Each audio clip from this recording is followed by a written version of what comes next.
One is cooling as a service, and the other is behind the meter power as a service. So when you look at these, I spend a good portion of my day talking to clients and potential clients. A good example might be today I spoke to a Bitcoin miner who has over 100 megs of Bitcoin mining, and they would like to add about 50 megs of Gen AI on top of it. So this is a client that would like some financial models. So we have financing as well, so we can come in and build a financing program. We can do the own and operate, maintenance, and life cycle. Hi, it's Martin Renkis from Johnson Controls. You're watching the Data Center Go-to-Market podcast. Hi, it's Joshua Feinberg, host of the Data Center Go-to-Market podcast, and I'm thrilled today to be welcoming a very special guest. Joining me is Martin Renkis, who is the Executive Director of Data Center Infrastructure for Johnson Controls, based in Nashville, Tennessee. Martin, welcome to the podcast. Hey, thanks for having me on, Joshua. Excited to be here and have a great conversation. Likewise, really looking forward to it as well. Martin, I'm super curious how you ended up in your current role leading the data center infrastructure for Johnson Controls out of Nashville. Is this something that you thought about throughout your career? I know you'd been involved in a lot of growing, scaling technology companies in the past, or was it something that just came up over the years as you started to have more affinity to what the use cases were on some of the things you're working for in your earlier companies? Yeah, that's a great question. Certainly one that I could probably take hours answering, because it was quite a trip to get where I am today. My background, if there's any kind of a thread that follows my whole background, one is technology. I've always been involved and excited about technology, and that's always been a key part of who I am in my career. The second one is kind of more entrepreneurial ventures. So if you look back when I first got in the technology business, I was in the software business. I started a software company and built that up and sold it. So I was involved in everything from marketing and sales and product development, and I really enjoyed all that part of it and understanding how to sell into the B2B space. And then I started a second company in the B2B space as well, but this time I had a hardware and software component to it. And then I sold that company to Johnson Controls. So I started working at Johnson Controls in the global products division. And then most recently here, I think it's been almost a year and a half now that I'm in this division right now, where I'm in the Data Center Infrastructure Services division. And most all of us know about Johnson Controls, and we're in the HVAC space primarily. You know, it's for chillers and CDUs and CRAWs and all of that. But our division is pretty unique. We've been around 40 years as a part of Johnson Controls, which is a 140-year-old company. And we only do performance contracting. So we will design, build, operate, finance, and maintain all kinds of infrastructure. And I'm focused on the digital infrastructure side. So to get back to your question about how this fit with my career goals, is that when I sold my last company, Johnson Controls, I was involved in the products division. And I got excited about getting involved in a different part of the industry. And it may sound unusual, but I've always been on the software and hardware side, which is closer to the customer. And I had a fascination in what's happening behind the scenes. So it was, we had run a cloud that was uploading 2 times more video than YouTube every day, 72 million minutes of video. So I was very familiar with cloud and cloud software, but the hardware side of an infrastructure side I found was so fascinating. So my life kind of has taken me all through hardware and software and into the data center space. It almost naturally happened, but certainly a lot of pivots on the way. So when you were growing your last company, did you have an idea that you'd be exiting to such a large global conglomerate? Or were you building it in that way, or were you just thinking to take it where the natural outcome would lead. Yeah. With my first company, that was TrainerSoft. So I was in the e-learning space. And when I built that company, it really was built to see naturally where it would go, and found a buyer, and it's still part of IBM today. But this second company, I had a sophisticated board members. I had private equity involved.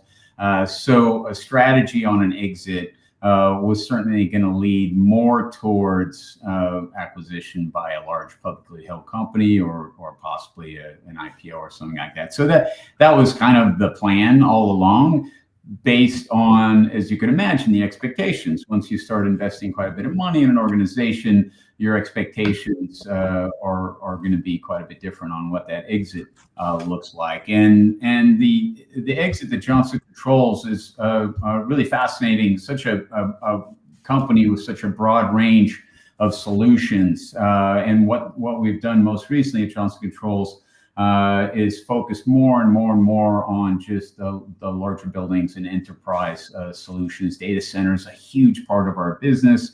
We provide technologies and solutions to really all the major hyperscalers and a lot of the colos and edge and enterprise data centers as well. So it's been a really interesting ride, and it was kind of meant to be when you think about what the outcome should be for my second company, SmartView. So now that you've pivoted into working with data center infrastructure, that part of Johnson Controls, what's a typical day? What's a typical week like? Who are some of the internal team members that you work with? What kinds of clients? What kind of personas? What kind of stakeholders? What kinds of industries? Yeah, so my business is helping data center developers accelerate their ROI and mitigate their risk, bringing new capabilities to the market. So I'm focused really in two areas. One is cooling as a service, and the other is behind the meter power as a service. So when you look at these, I spend a good portion of my day talking to clients and potential clients. A good example might be today I spoke to a Bitcoin miner who has over 100 megs of Bitcoin mining, and they would like to add about 50 megs of Gen AI on top of it. So this is a client that would like some financial models. So we have financing as well, so we can come in and build a financing program. We can do the own and operate, maintenance and life cycle. So the conversations with the clients, and whether it's someone like a Bitcoin miner, and also today had a conversation about behind the meter power. And again, we're looking at what kind of financial model can you put together? How fast can you put something together for us? And it seems like speed and time to market, as you know, because you're in the space and we're all in the space. It's like, how fast can we go? And that seems to be a big driver. So from the customers, it's power behind the meter and it's cooling as a service, and they're asking me questions about financial models and what the guaranteed outcomes are. So everything we do has a KPI. So we financially guarantee what we do as a business. And then that's what we get measured against. And what's a fantastic thing about our organization, we've been doing this for 40 years, and we have a 99.98% success rate. And that success rate is measured by our ability to maintain those financially guaranteed KPIs. So for example, if the cooling went down, we would be paying writing a check. There'd be a financial penalty. Or if the power wasn't operating at the exact amount that it was supposed to be operating, there would actually be a financial penalty. So I would love most of my day to be with customers, but it's not. So I spend a good portion of the day with customers, learning more about what they're trying to accomplish and presenting to them what we do. And I also spend a large portion of my day today with a tremendous engineering team that we have, presenting to them what our customer requirements are, and working with them on putting together what that package is. So the packages are rather complex because there's hardware, there's services, there's life cycle, and there's maintenance. So imagine if I was selling you power or cooling for 15 years. So I've got to put together a package that can take all of the possibilities on optimizations and what can go right, what can go wrong over the next 15 years, and put that into a guaranteed package for you. So there's a lot of people that are involved. We have a tremendous team of engineers and SEs at Johnson Controls. It's pretty amazing because I'm very lucky to work with people who have been, today I was with one person about the company for 32 years, another one's been with 25 years. So I think one of the big benefits we bring is this tremendous experience, and we all know that there's a labor shortage, and finding people who have experience in the space is getting harder and harder to do.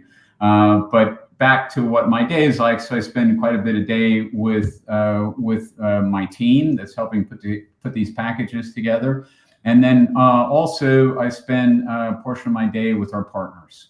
So our partners would be people like Bloom Energy for fuel cells, Tesla for batteries, and I look at Johnson Controls as kind of an internal partner. So you've got York Manufacturing chillers and Silent Air CDUs and a whole list of Frick and Sabro and a number of name brands that I'm sure a lot of your listeners may know.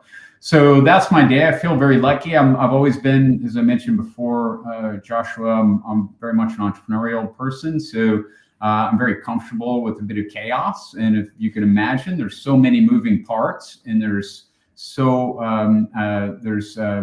it's moving at a pretty crazy speed. So I'm very comfortable moving between those different groups and those different audiences, and then trying to put together a unified solution for our clients. With all that in mind, who is by far and away the best kind of internal champion for you for a cooling project and for a power project? Have you seen enough successful engagements go through that, like, when you know this kind of person in this kind of role in this kind of company, that it just makes your process so much easier? Or is that something you're still working through? Yeah, we're still working through it, but it's an excellent topic that I'm really fascinated with, and that is, I mean, most all of us are in sales. So when we're going out to the market and we're talking to the people in our industry, there's a lot of noise. I mean, there's a lot of people selling everything, and it can be hard to rise above that noise. So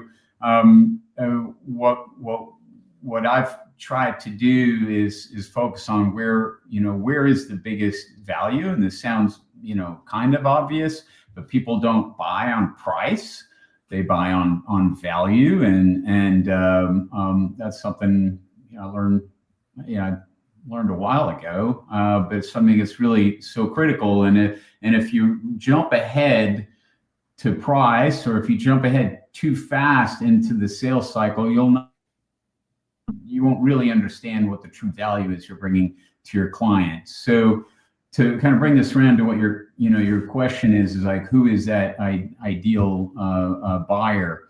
I don't know yet for sure, but I know that through the number of opportunities that I have right now and our current clients, these are usually financially minded people. They're decision makers on how capital is spent, and where it is spent and where it is best spent. So they're thinking, what are my biggest pain points? What is the best use of my capital? And these are the people that understand this message. So properly positioning a message of value. And even before that, properly asking the questions, where are your shortcomings? And a shortcoming could be, I need power yesterday. The shortcoming could be like the Bitcoin miner. I've never cooled a Gen AI data center before. What's that like? Asking the right questions to a business-minded buyer is really where I've found the best results. And typically, it can go from a COO to a CFO. And those are probably the most common titles that I'm working with, but certainly business development people underneath there, and even designers and people that are looking at, building data centers, and they're mapping out where the power is coming from and what do these facilities look like. And if I can get into those people and understand where their problems are, we can start putting something together that can help them out. I hope that was clear enough. Oh yeah, it's super helpful. So it sounds like a lot of financial conversations with CFOs, chief investment officer types, or facilities executives that have kind of that dual role of figuring out the capital model. Yeah, these are pretty large decisions. I mean, our average sale is above 10 million. So these aren't small decisions. These are important financial decisions that require that type of economic decision maker. With the changing way that so many buyers in the data center industry now research and compare options and evaluate the different pricing and value in front of them, I often spend a lot of time talking with leaders about educating and building trust and putting together their own events programs and fantastic thought leadership. You're in a relatively unique position in that Johnson Controls has such a huge brand footprint in the marketplace. And I'm curious if that's still a huge part of what you do. Do you still spend a significant amount of time having to walk people through the basics as a part of earning trust, or are they already coming to you because they know that Johnson & Controls is such a trusted brand? Well, I mean, Johnson Controls has been around for 140 years, and is certainly a well-regarded brand, and that's a gigantic benefit. I'd be lying if I didn't say that didn't help open doors and help me build trust faster. But I think all of us, you, me, everybody listening in, I mean, we make trust decisions on a one-by-one basis. I do.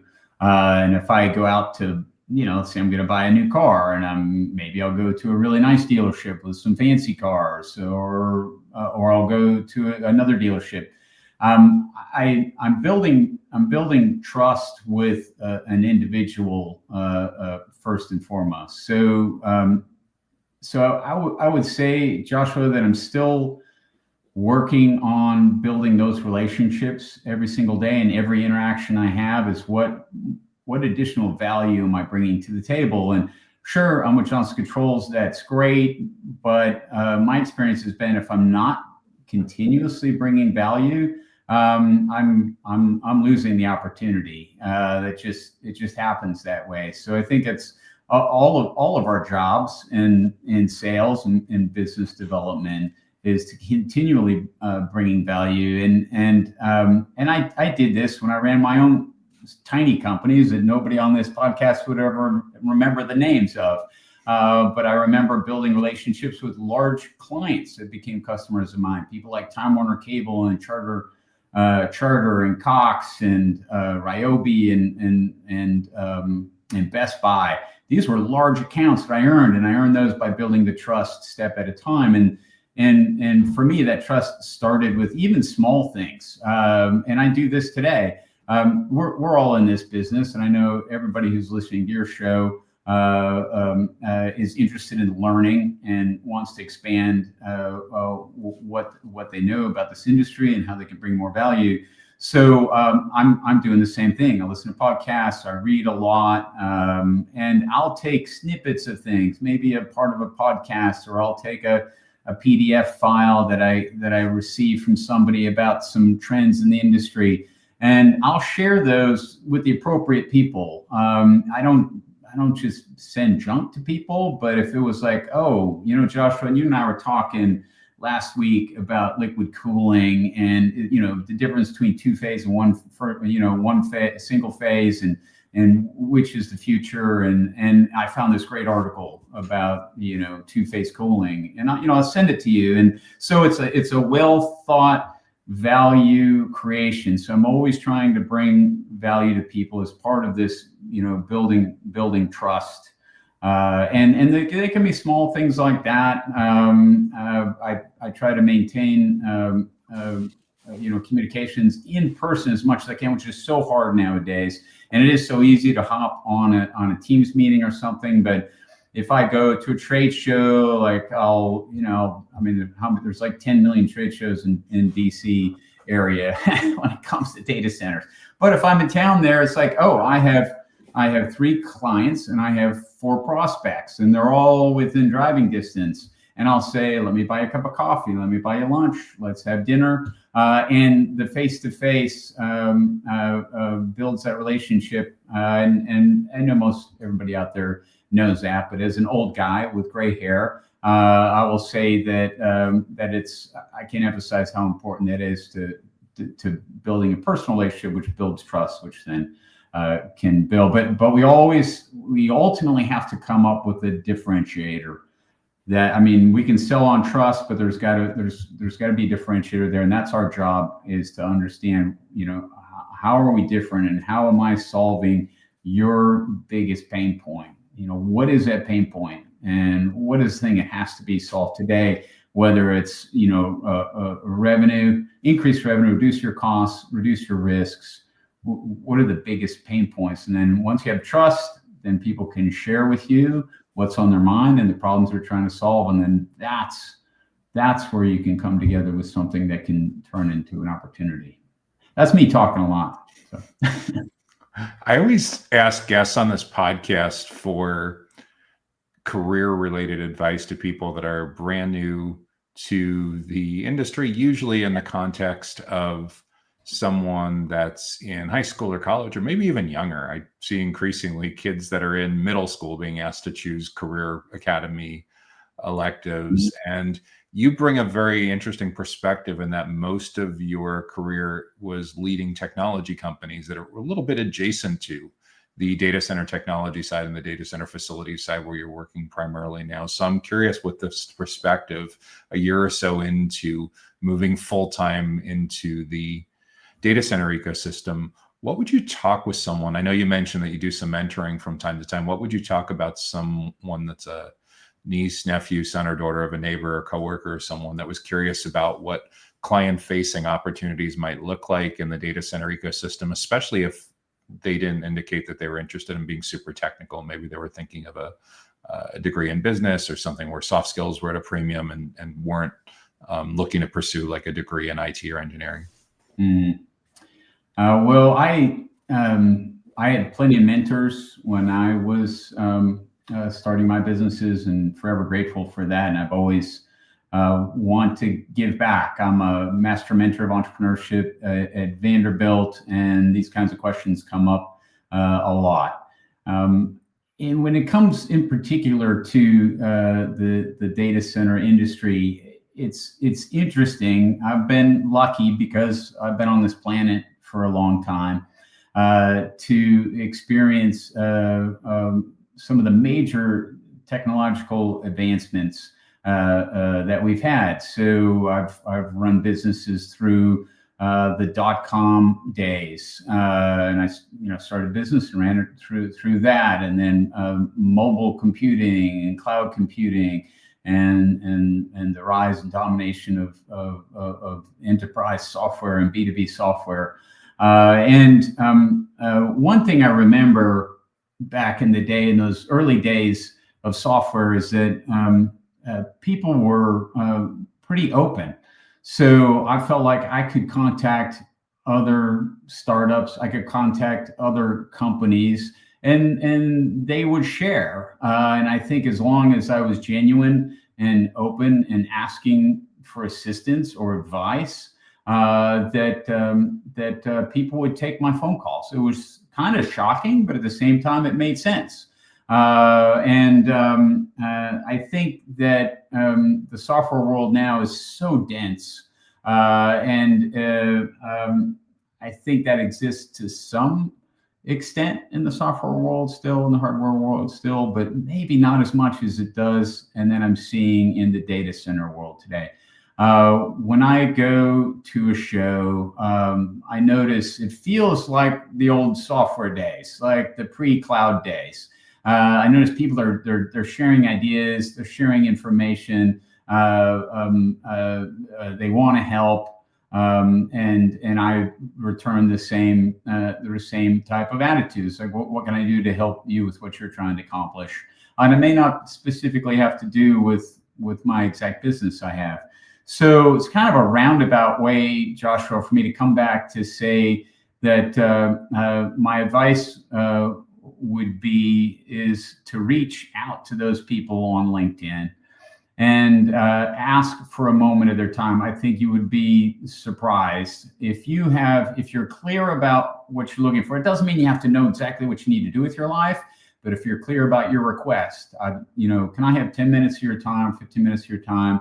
I'm considering getting into the data center business. I'm in high school. I'm in college. I just graduated college, and I would love to learn more about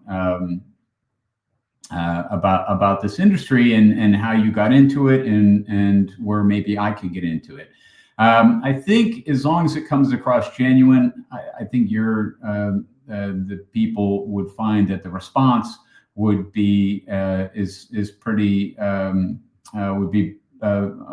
very very good.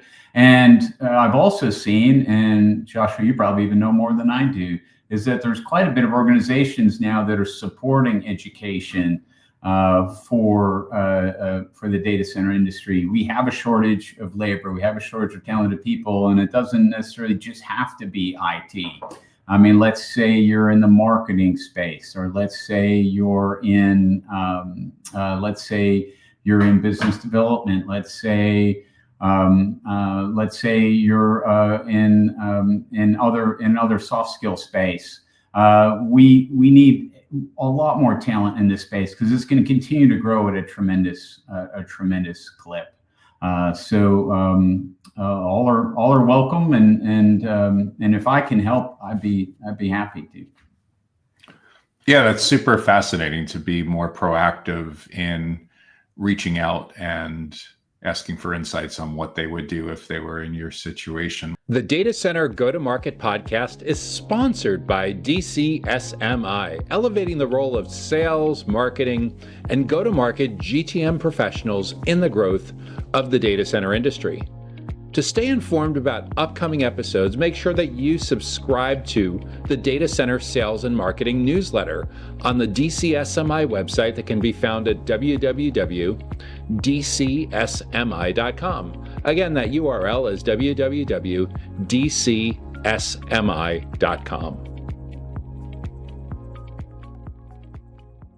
One of the interesting parts of the talent shortage that everyone's been talking about for quite some time in the data center industry is everyone seems to focus on the young talent, presumably like late teens, early 20s, maybe even younger than that. If you think about the preferences that teens express when they already are in high school. But I'm super curious also about this how mid-career talent could potentially solve some of the talent shortages in the data center industry, because I see a lot of people in business development roles and marketing and sales roles as their companies change business models. Some go a little bit more self-service, some consolidate. I see a lot of people mid-career kind of stuck and figuring out what their pivot should look like to keep things going because they're nowhere near the place where they want to start slowing down. What advice would you offer to someone who may have worked in one of your earlier companies, or a former coworker that you haven't seen in maybe 10, 15 years? You bump into them at a conference or the airport, you sense they're a little bit burned out.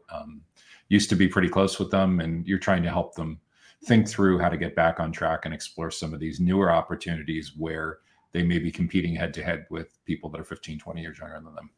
Right.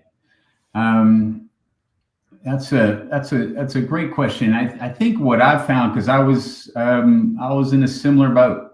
I mean, I was in a completely different division of Johnson Controls. I was on the hardware and software side and global products, and I wanted to get into this other division of Johnson Controls. And I think some of the advice might be if they're in the data center space, or you're talking about for people that are maybe not in the data center space and maybe want to get in the data center space, or just people over in general who might be pivoting. In the 10 or 12 years that I've been spending a lot of time in the data center industry, I've seen an astonishing amount of super talented sales and marketing people that leave their current role, and they either announce that they're going to work in SaaS or they're going way, way outside of IT. Mm-hmm. Some of them may be burned out and looking for a change of pace. Others are going where they can make a living. So I'm super curious how the industry that's constantly talking about talent shortages, what can be done to reskill people that are more mid-career. There's been movies that have made jokes about this to a certain degree. There's a movie years ago with Vince Vaughn and Owen Wilson where they go get internships at Google. Oh, yeah. There was the Robert De Niro movie with Anne Hathaway where he's the 70-year-old intern, and I saw that De Niro movie the other day. Yeah. It's tough. You get to a certain place in your career, you're at a certain compensation level, and even with people that are willing to take a couple steps back for 6 months or a year to reskill, are there really that many opportunities for them in traditional corporate jobs to do that? I don't know. It's an interesting question. Yeah, no, it's a fascinating question, and I've done the pivot from one division of Johnson Controls to another, which is obviously it's easier. I'm in an existing organization. People know who I am, and they know my skill set. I do. I have two sons. Both have been through the job search process. It's hard, and filling out a form on LinkedIn or something, I think we all know, and we've read it. This is like good luck. I mean, you read the article in Wall Street Journal, and it was just last weekend, some young gal, and she's talented, straight A student, has a marketing degree, and she claims she's filled out 2,500 job forms through online. So I think if any advice that I would give, if it was in that situation, I was in the airport and someone came up, or if I was asking for advice, this is the advice I would get, and maybe the advice that I would want to get is that I've built a network of people. Everybody out there has friends, and this whole reaching out for advice on LinkedIn, I would still say maybe it's not as easy if you're later in your career, but I think if you're genuine with your request, something might happen there. But I think by far the best result that would be achieved would be through your own network. And maybe that sounds like too easy an answer to the question, and it sounds like the obvious thing. I receive emails from people who say, "Hey, I'm leaving. What do you have?" And then my response is always, it's like ChatGPT, right? If you don't put an effort into it, you're going to get crappy stuff back. So when people send me an email, say, "Hey, I'm looking for another opportunity," hey, really? So what I would expect is they say, "Hey, Marty, I'm looking for another opportunity. This is what I was doing. These are the areas I'm really interested in." Maybe 2-3 areas that they're very interested in. Do you know anybody who could help me in that space? Can you help me in that space? There's no silver bullet, but that would certainly be the thing that I would immediately do. Is I'd be reaching out to my network, and even outside of my network, with very specific asks, as specific as you can get. I'd also, and I've done this on my own. I've gone to trade shows in areas that I'm interested in. Like I'm fascinated by NFC. So near field communications, I find that a fascinating thing. I've gone to a trade show, walked around, met people, and go, "Oh, this is interesting." So another idea that I have done, which is, what are these areas you want to be in, and you can get as a exhibitor only or a visitor only without paying the top dollars for some of these trade shows. Our trade shows in the data center industry, as you know, are crazy expensive. I think they're too expensive, if you ask me. But there are plenty of trade shows out there that aren't expensive to get in, just to walk around the exhibits and meet people. So I think following those areas of interest and any kind of networking groups. I know we have, like, for example, here in Nashville is a small group, and it's a mission critical group. And it was just on LinkedIn, and I found it, and I met a fellow there who might become a customer. But that was me just reaching out to this mission critical group in Nashville. So are there groups in your hometown? Are there groups in areas where you want to live and work, where you can put yourself out there? And that's not comfortable. I understand that. And I also understand that it can be nerve-wracking. Everything seems to be moving so fast now. So I understand the I'll use the word anxiety. I understand the anxiety that comes from that. Hopefully that's a bit helpful, Joshua. Yeah, you brought up something really interesting as well. I've suspected for quite some time that one of the benefits of data center conferences that never makes it into the PDF or on the website is career. They sometimes talk about networking. I don't think they're really talking about it in the context of people job hunting or potentially poaching. But I think that there's a significant amount there. I would guess anecdotally, there could be as many as 10 or 20% of the people that are going to a conference that don't like where they are and are going to see if the grass is greener somewhere else. And I think along the same lines, I think there's a certain amount of people in talent acquisition mode, even if their job title is not talent acquisition, where they're sitting in a session and they're saying, we could really use someone like that on our team. Let me go drop a few hints and see if they have any interest in how happy they are where they currently are. So there's a little bit of musical chairs, I think, that goes on. That's events too. Yeah, that's totally happening. I mean, I met one of my largest new clients just having lunch at Data Center World. Just sat down next to him. We just started talking. So I can't underestimate what can happen at a trade show. And certainly people are looking for jobs while they're there, and they're seeing what else is out there. Also, one of the nice things about those panels, and you know this because I think you've been on plenty of them, is that you're stuck. Meaning when the panel is done, your job is to talk to the people that were in that audience. So you have an opportunity and to wait in line, and there's that person you really want to meet. You go do it. You wait in line, you grab them and shake their hand, introduce yourself. And I've built relationships that way as well. I built a very large relationship that way, just waiting after they finished speaking and said, I'm Martin Renkis, this is what I do. I thought very carefully about what I was going to say. So I just reiterate that again. You always want to try to be bringing some value of some sort. So, but yeah, the shows it's a good place to connect. I want to talk for moments about cooling as a service. I'm really fascinated by it because I've been working in various parts of IT services and software for the better part of 15 years. I knew of value-added resellers and integrators before there was ever managed service providers. I knew of client server software long before there was SaaS and before IaaS and before platform. What exactly is cooling as a service? Is it something that data center operators like a co-location or a hyperscale operator would be interested in? Is it something that an enterprise that owns its own data centers would be interested in it? Who does it appeal to most, and what kind of problem is it solving in the industry? I didn't think you were that old. You just walked through all these things that I lived through too. I remember dial-up internet. That was one of my college jobs, signing people up for, before there was America Online, there was Prodigy. Right? Yeah. I mean, I remember a JPEG image taking like 30 seconds to show up on your screen because it was one line at a time. In my late teens, I was working for IBM when Excel was running on DOS before Windows. Yes. Word, Yeah. and Word was running on DOS before Windows. Crazy. I remember 8-bit, all that as 8-bit well. applications. Yeah. Yes, we have a shared history there.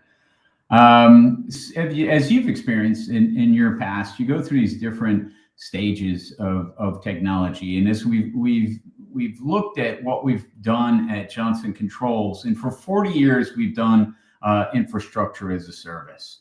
So it's something that's been part of our bread and butter for a very long time. So at Johnson Controls, we've done. You think of ESCOs, if your audience is familiar with ESCOs, for example. What we would do is something small of a project is, well, we'd come into an old manufacturing facility. They need a new chiller, and we install a new chiller, and they sign a 20-year agreement. And we use energy savings from the chiller to pay off the chiller and the maintenance and the life cycle of that for 20 years. Now, when we go to something on a larger scale, this is public knowledge now, our Johnson Controls has done cooling as a service for 11 million square feet for Ford Bosch, which is the Blue Oval SK joint venture here in Tennessee and Kentucky, and they're building EV batteries. Now, when you look at an organization like that, what do they do best? And they're vehicle builders and battery builders and EV builders. And when it comes to something as tremendous as 11 million square feet, and we're hearing about these multi-gigawatt data centers nowadays, these are extremely large facilities now. So if you're going to cool 11 million square feet, you can imagine that's a tremendous undertaking. So taking that, for one, mitigating risk, meaning, okay, this is a risk I don't have to worry about anymore. I can focus on vehicles, and this organization owns the cooling. I don't own the cooling any longer. And if the building is not cooled and it's not at a certain humidity or a certain temperature and a certain pressure, they will be fixing it, and they will be paying for a penalty because of that. Then the other thing is finding the labor. So there's over 200 people, and ultimately there'll be 300 people doing all the cooling systems for this 11 million square feet. And those are all people that work for Johnson Controls. So they're part of our service platform. So finding those people, managing those people, paying those people, maintaining those people, all of that is now not part of that responsibility for the organization. And then last, and this is first for a lot of the data centers out there, and I also want to talk about who it's not right for, is that if you can take this off balance sheet, which is a possibility. So there's a lot of different financial structures that we can do for organizations. We can help them take this capital expense, which you can imagine is rather expensive to do cooling at a data center. Now you've got, with Fermi and Wonder Valley and Stargate. These are gigawatts and gigawatts and gigawatts, gigantic buildings. That cost of the cooling is tremendous. So can you take that off balance sheet? Can you finance it? Can you make it an OPEX instead of a CAPEX? So I can take that huge amount of money I was going to spend on cooling, and I'm going to build a larger data center or another data center. Is that the best application of capital, to take that capital and spend it as a CAPEX? So as we look at cooling as a service, now I will say that the hyperscalers, they have capital available, and their capital is going to be rather inexpensive. They have gigantic balance sheets with lots of capital. So this type of a financial model may not be as attractive to a hyperscaler, probably more colo and enterprise and edge player, a smaller player that doesn't have those kinds of resources. Mitigating risk, optimizing costs, financial flexibility, those are the reasons that people are looking at cooling as a service. And I will say that sometimes it can be less expensive in the long haul. And what I mean by that is we have one client where over 30 years they showed a net present value savings of 85 million over doing it themselves. And how does that happen? Well, that happens because we manufacture the equipment. So York manufactures equipment. Nobody knows our equipment as well as we do. So we can maximize the efficiency. We can maximize the life cycle of this equipment. So there are times in certain instances where it can be less expensive to do a cooling as a service over doing cooling as a service yourself, even with the finance costs included.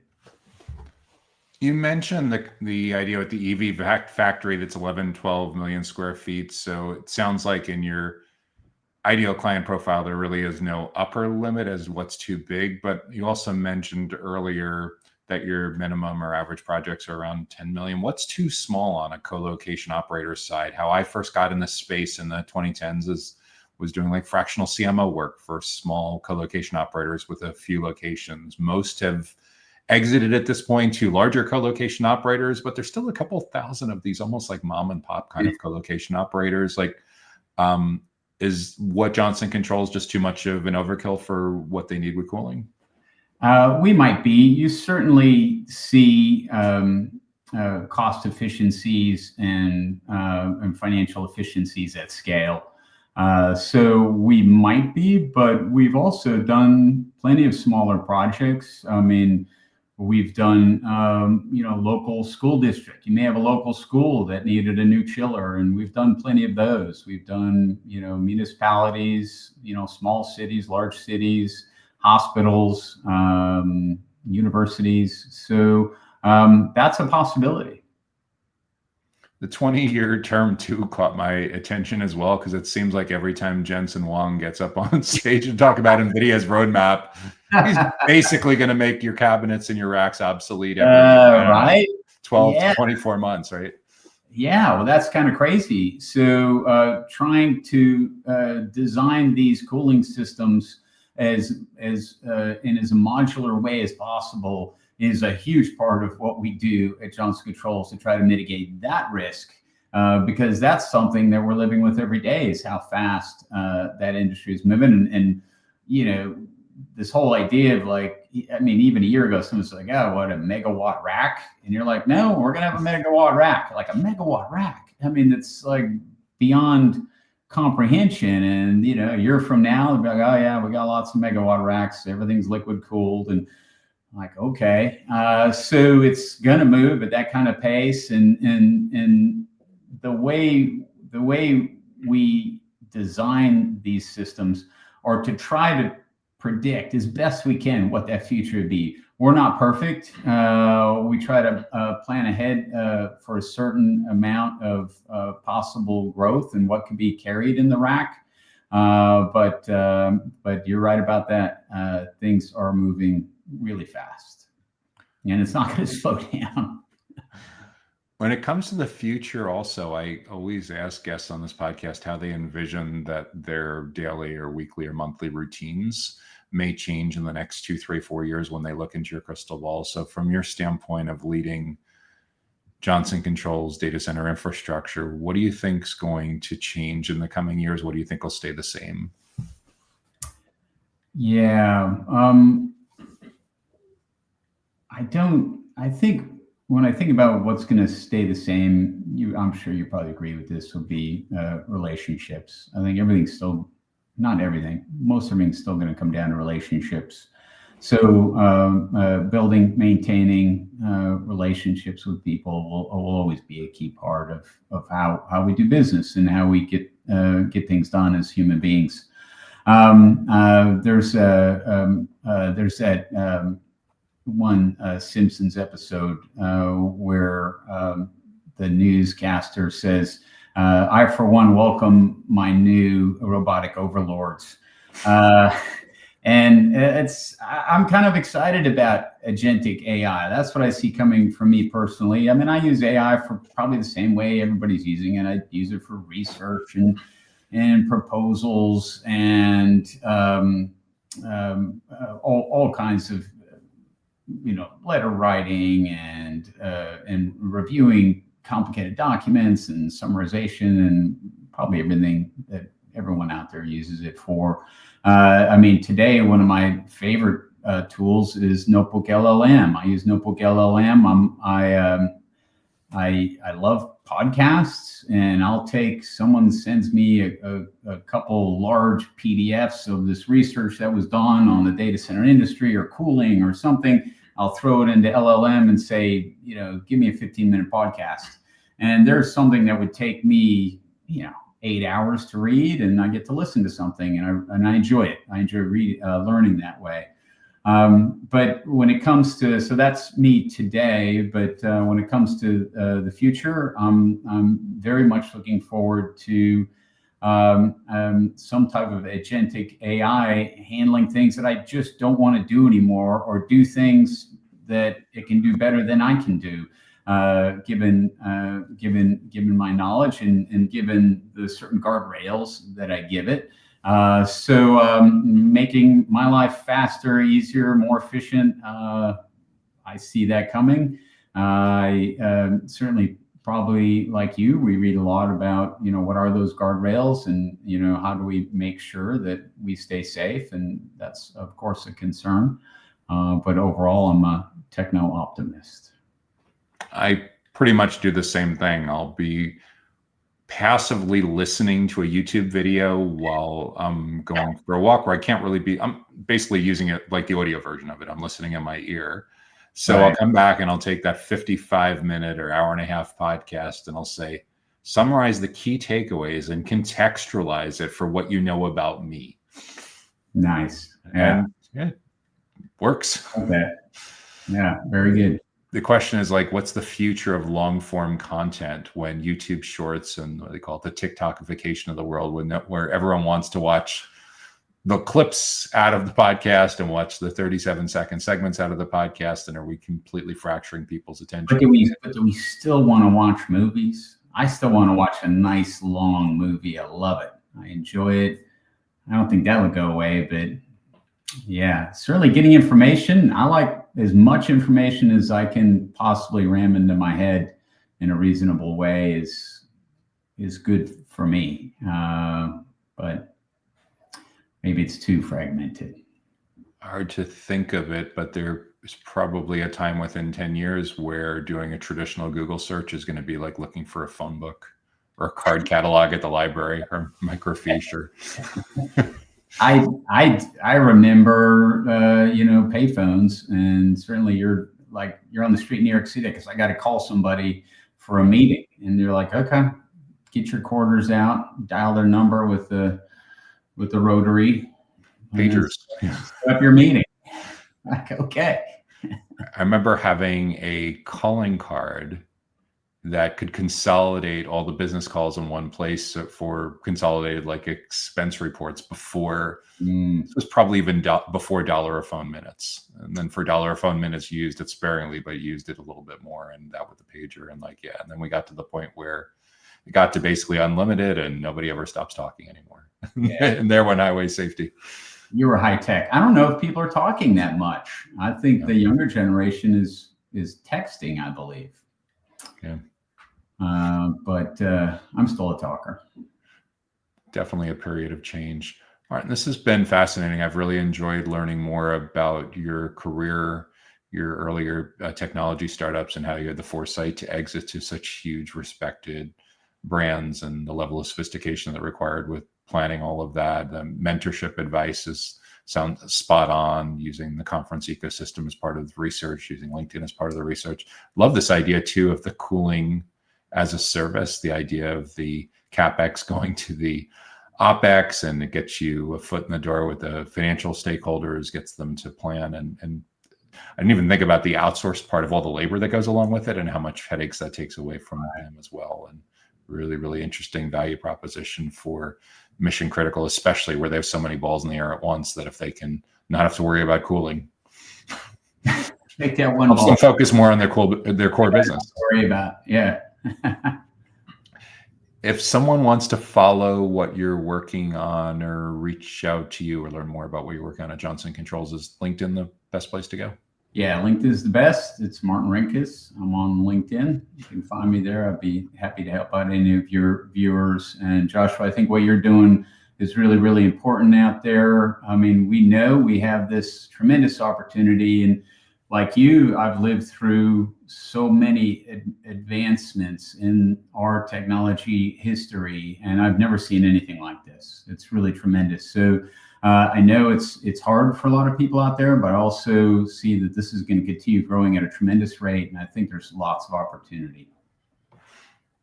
Excellent. What's the best way for someone to learn more about what Johnson Controls does for data center cooling?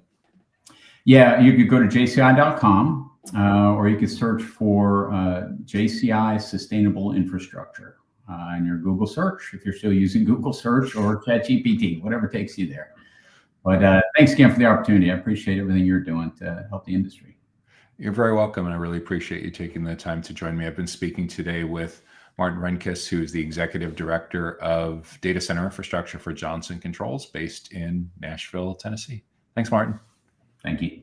The Data Center Go-to-Market podcast is sponsored by DCSMI, elevating the role of sales, marketing, and go-to-market GTM professionals in the growth of the data center industry.